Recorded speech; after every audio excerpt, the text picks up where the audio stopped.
Albert Einstein once said, everybody's a genius, but if you judge a fish by its ability to climb a tree, it will live its whole life believing that it is stupid.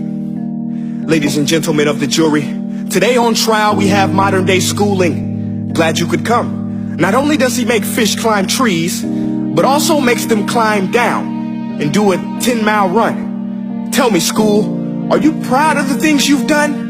Turning millions of people into robots, do you find that fun? Do you realize how many kids relate to that fish swimming upstream in class, never finding their gifts, thinking they are stupid, believing they are useless? Well, the time has come, no more excuses. I call school to the stand and accuse him of killing creativity, individuality, and being intellectually abusive.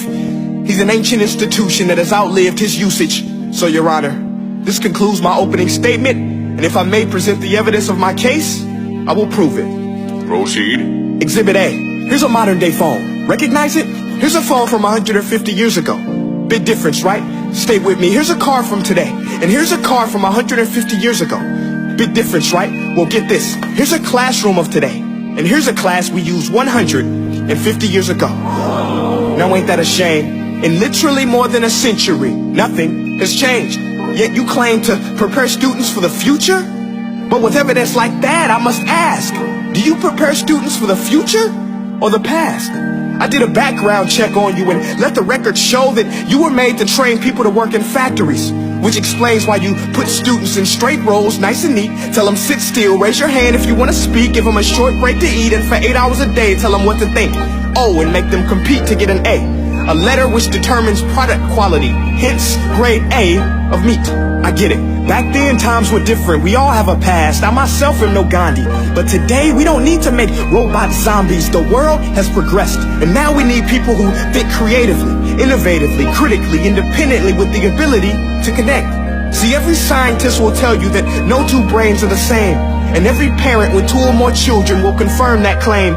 So please explain why you treat students like cookie cutter frames or snapback hats, giving them this one-size-fits-all crap. Watch your language. Sorry, Your Honor, but if a doctor prescribed the exact same medicine to all of his patients, the results would be tragic. So many people would get sick, yet when it comes to school, this is exactly what happens. This educational malpractice, where one teacher stands in front of 20 kids, each one having different strengths, different needs, different gifts, different dreams, and you teach the same thing the same way?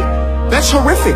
Ladies and gentlemen, the defendant should not be acquitted. This may be one of the worst criminal offenses ever to be committed.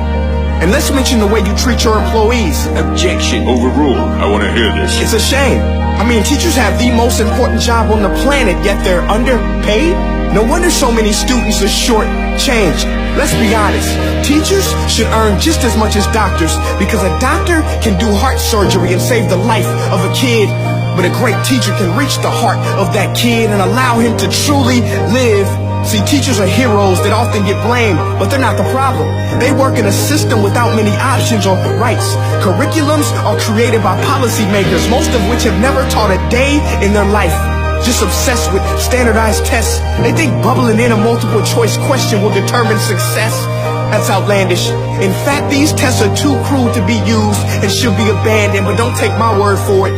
Take Frederick J. Kelly, the man who invented standardized testing, who said, and I quote, "These tests are too cruel to be used and should be abandoned." Ladies and gentlemen of the jury, if we continue down this road, the results will be lethal.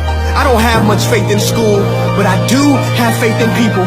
And if we can customize healthcare, cars, and Facebook pages, then it is our duty to do the same for education, to upgrade it, change it, do away with school spirit, because that's useless.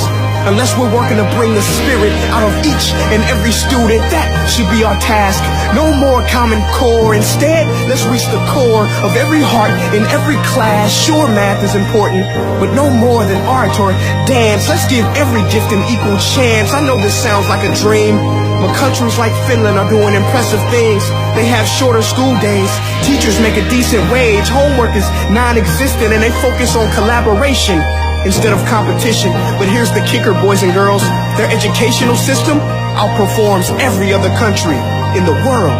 Other places like Singapore are succeeding rapidly. Schools like Montessori, programs like Khan Academy, there is no single solution.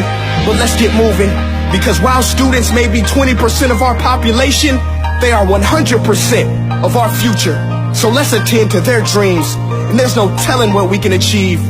This is a world in which I believe, a world where fish are no longer forced to climb trees. I rest my case.